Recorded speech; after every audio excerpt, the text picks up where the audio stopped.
Now we're going to kind of work on upper body. Okay, so let's get this guy out of the way.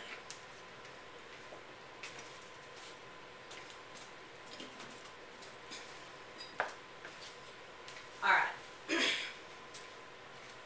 we're going to start the upper body corrective exercise group with some self-myofascial release work of the lats, because in the video, just eyeballing, it looked like her lats were tight.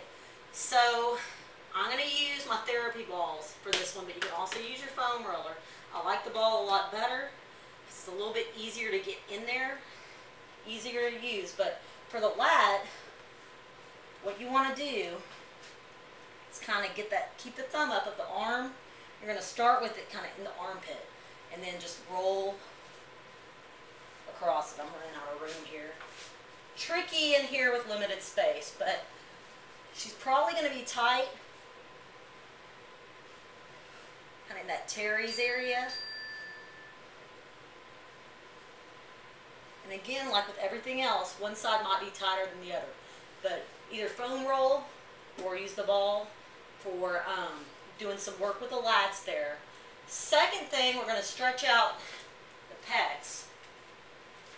And one of my favorite ways to do this, this isn't the best place to demonstrate this, but we're going to make it work.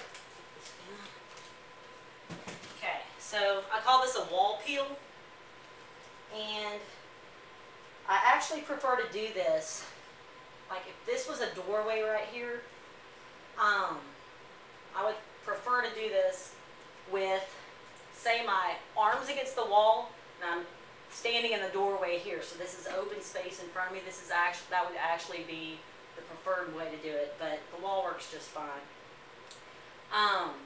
What you're going to do, arm straight out, and you're going to think about walking your feet around while keeping this pushed against the wall. So as much as you're able to do while keeping that arm against the wall, and good posture. Shouldn't be all crazy looking like this. You should be soft. So just straight out, holding that one. This one's going to be a static stretch. You're going to hold it for 20 seconds or so. So straight out, and then you can also go at 45 degrees. Same thing. It's a little bit different coming around. Okay, so you'll probably feel that through the anterior delt, probably down the bicep a little bit. Get both sides, both positions on each one, 20 seconds. Okay. Third one, I'm going to show you, but I don't have a partner. Hang on a second, I'm grabbing my ball. I don't have a partner to do this with. So I'm going to show you as if I'm your client, and then what you'll be doing, I'm going to be bridged out on the ball here, okay? You would be behind her, and all we're doing here, get her shoulders just right up on top of the ball, fingertips behind her ears, and have her bring her elbows towards each other. And then bring them apart. And what you're going to do, as she breathes out, for a count of 2, you're just going to be pushing down on her elbows just a little bit. So stretching out that pec minor just a little.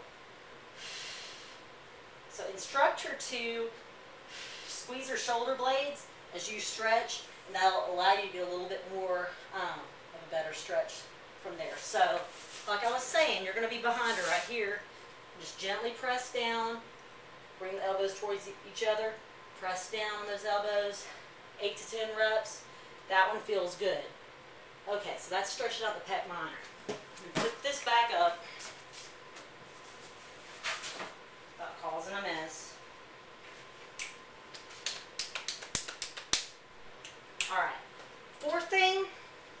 This is one where you can have her do this, or you can help her and have her just sit on a bench, and we're just going to be stretching out the sternocleidomastoid. So what I like to have people do, if we're sitting on a bench, which I'm not obviously right here, but you can even have them sit on their hand, which will open up this here and allow you to get more of a stretch from it. So what we're going to do, if we're stretching out this left side, you're basically laying your ear towards your right shoulder. So that might be enough of a stretch right there. If it's not, you can have her apply a little bit of pressure herself. You can do that if you want. You can even do a P&F stretch, which I don't know if you're familiar with the term or not, but when you do a P&F stretch, what it is you're going to have her push against your hand. So she's going to be pushing up to the left, and you're doing that for 10 seconds, and then you're going to tell her to relax, and you just stretch her just easy. It should never hurt, but the P&F stretching is a little bit different. She's going to be pushing against you, so there's resistance. Then she relaxes as you encourage the stretch there. So if you're doing that with her, put your left hand, you'll be standing behind her, put your left hand on her shoulder, have her push against your hand, and then stretch down once that 10 seconds is over with. Same thing if you're just static stretching her, because that hand on the shoulder, hand on the side of the head, okay? If she's not doing it herself, sitting on her hand.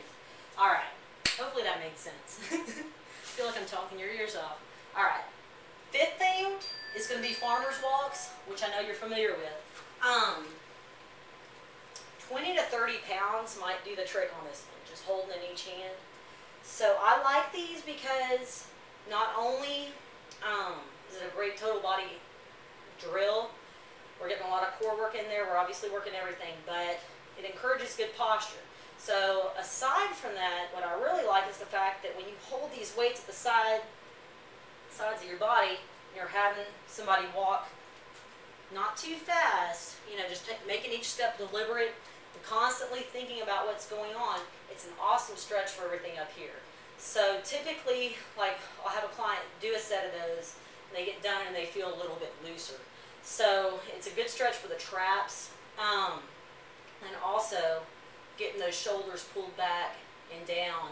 It's good. It's a good postural drill. So holding something heavy on each side, just deliberate steps, either counting the steps or going from distance, depending on your, you know, how much space you're working with. I would say anywhere from 20 to 40 yards. You just kind of have to see. Have her, you know, go in circles around the room if you need to. But it's not one of those things that's going to fatigue her or anything. I mean, with the corrective exercise stuff, we're not want to do that anyway. But making her more aware of what's going on. So abs are tight. Everything's just basically stacked on top of each other with good posture. So everybody needs to do those. I love them. All right, so that's farmer's walks.